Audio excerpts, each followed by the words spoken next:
আমি একজন ড্রাইভার, আমি হালাল উপার্জন করতে চাই, হালাল ভাবে চলতে চাই, আমি জায়েজ কাজ করতে চাই, কিন্তু এতে আমার বিবি সন্তুষ্ট না, আমাকে অনেক কষ্টদায়ক কথা বলেন, আমি কিছু মনে রাখি না, তার জন্য আল্লাহর কাছে দোয়া করি আল্লাহ যেন তাকে দ্বীনের সহি বুঝ দান করেন।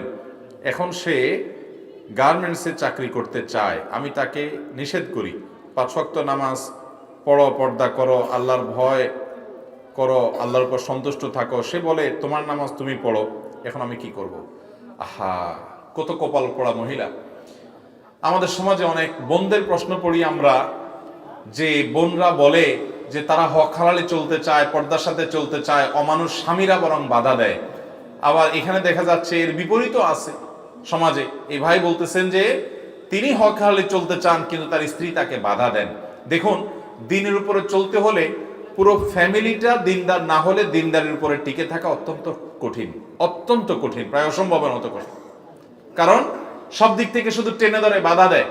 এই জন্য আল্লাহ যাদেরকে দিনের বুঝ দিছে তাদের প্রথম কাজ হলো তার পুরো ফ্যামিলিকে দিনের বুঝ দিকে নিয়ে আসা, দিনের দিকে নিয়ে আসা, আল্লাহর ভয় তাদের মধ্যে যেন জাগ্রত হয় সেই চেষ্টা করা, বিভিন্ন নেককার মানুষদের সোহবতে নিয়ে যাওয়া, বিভিন্ন ভাবে প্ল্যান পরিকল্পনা করা যায় কিভাবে তাদেরকে দিনের ছোঁয়া আনা যায়। তারা যদি দিনের ছোঁয়া আসে তারাই এর কৃতজ্ঞতা আদায় করবে যে এর মাধ্যমে তারা হেদায়েতের আলোকিত পথ পেয়েছে, তারা বিভ্রান্তির মধ্যে আছে। আমরা আমাদের ফ্যামিলিকে যদি দিনদার করতে না পারি, আমরা একা দিনের উপরে চলা কঠিন হয়ে যাবে। বিশেষ করে স্বামী স্ত্রীর সম্পর্কটা তো অত্যন্ত এই ক্ষেত্রে গুরুত্বপূর্ণ, যে একজন যদি একদিকে টানে আরেকজন আরেকদিকে টানে, তাহলে দিনের উপরে চলা সম্ভব না, কঠিন কাজ। অতএব পরিবারকে দিনদার বানানোর চেষ্টা করতে হবে।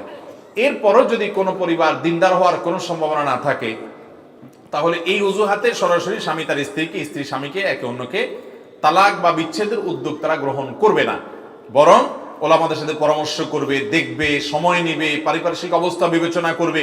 হ্যাঁ, যদি এমন কিছু তার মধ্যে থাকে যে সে মুরতাদ হওয়ার মতো, ইসলাম থেকে খারিজ হওয়ার মতো বিষয় আছে, তাহলে তো সম্পর্ক অটোমেটিক নষ্ট হয়ে যাবে। অতএব আপনি আপনার স্ত্রীকে বোঝানোর আরো চেষ্টা করেন, ওলামাদের পরামর্শ নেন, ইমাম সাহেবদের পরামর্শ নেন, হেল্প নেন এবং তাদের মাধ্যমে বোঝানোর চেষ্টা করেন। ভাইরা আমার, আমাদের সমাজে ওই যে আমি আগে বলেছিলাম, কিয়ামত যত নিকটবর্তী হচ্ছে, ফিতনা তাকাউল ফেতানো কাওয়াকাইল মাতারি, বৃষ্টির ফোঁটা যেরকম টপ টপ করে পড়ে, কিয়ামতের আগে ফিতনা এরকম টপ টপ করে পড়তে থাকবে।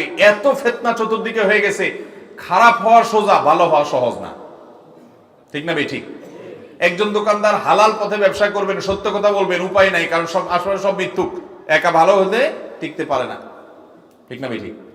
ভাইরা আমার, এই যে ভাই প্রশ্ন করেছেন, এরকম শত শত ভাই আমাদের আছেন, শত শত মানুষ দেশে আছেন, যে মানুষগুলো সৎ পথে চলতে চায়, কিন্তু নিজের আপন জন্মদাতা বাপ, গর্ভধানকারিণী মা, নিজের স্ত্রী, সন্তান, ভাই বোন, তারাই বলে আরে অত অত অত হিসাব করে চলা যায় নাকি, অত ইসলাম মেনে কি চলা যায়, পারা যায়?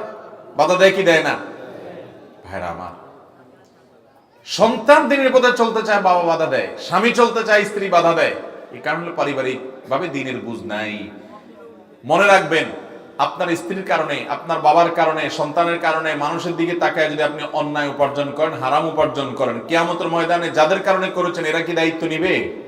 কেউ নিবে না। দায়িত্ব কাকে নিতে হবে? নিজেকেই নিতে হবে। অতএব হারামের কাছে মাথা নত কোনো অবস্থাতে করা যাবে না। আল্লাহ আমাদের সেই তৌফিক দান।